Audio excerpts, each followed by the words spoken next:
Priatelia, vítajte pri našom ďalšom videorecepte a dneska si spolu pripravíme úžasné šťavnaté kura s čerstvými paprikami. Výborné jedlo, poďme variť.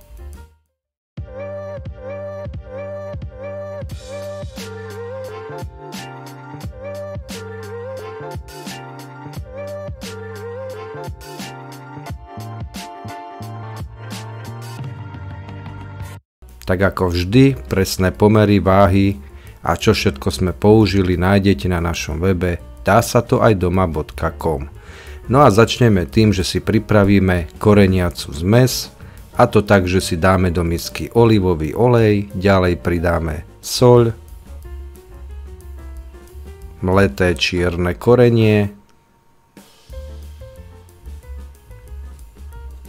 mletú sladkú červenú papriku. Ak máte radi štiplavejšie, pokojne pridajte aj štiplavú verziu. No a ďalej to bude kurkuma.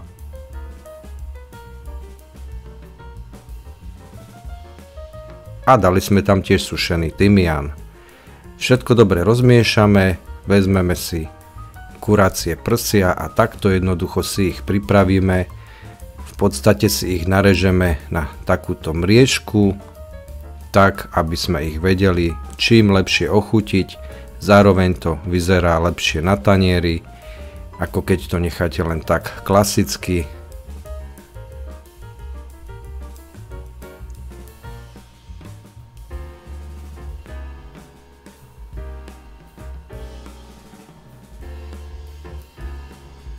No a pekne ochutíme z jednej strany, hlavne pomedzi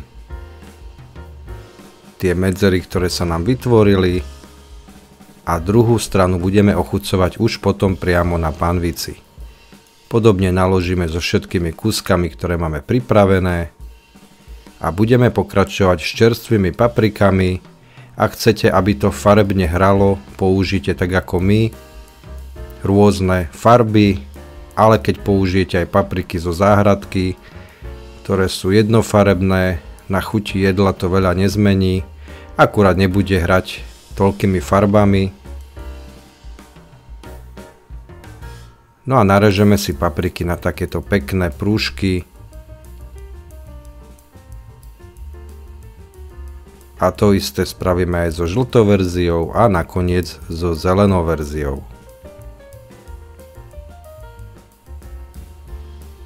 Konkrétne z týchto veľkých paprík sme použili polovicu, ak však máte papriky extrémne radi, môžete použiť aj celé.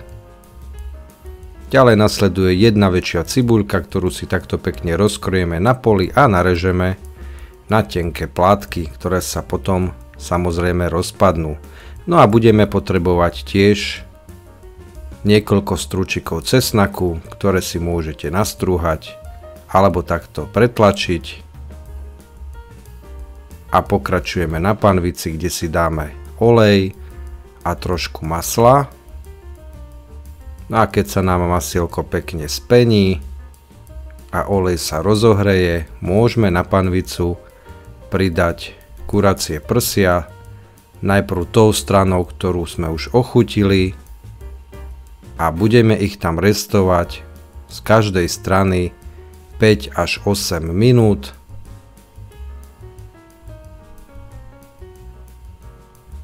Použite stredne veľký plameň, aby sa v tejto fáze skôr restovali a pripekali.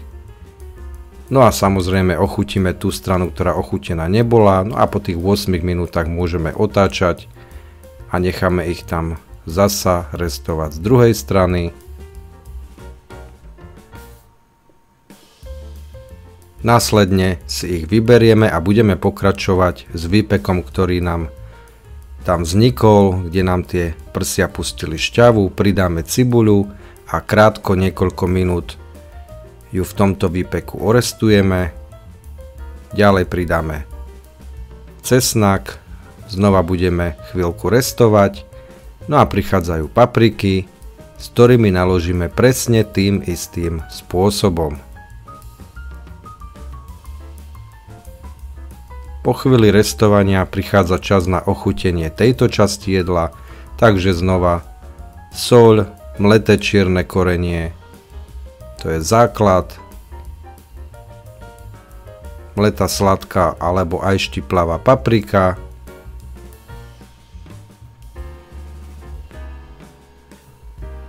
a môžete pridať aj nejaké iné svoje obľúbené sušené bylinky, samozrejme všetko s mierou. No a zalejeme dostatočným množstvom vody, alebo ideálne ak máte kurací vývar. A po nejakých 10 minútach, kedy už papriky meknú, cibula je už dávno mäkká, pridáme pretlak s troškou kečupu, ďalej sojovú omáčku,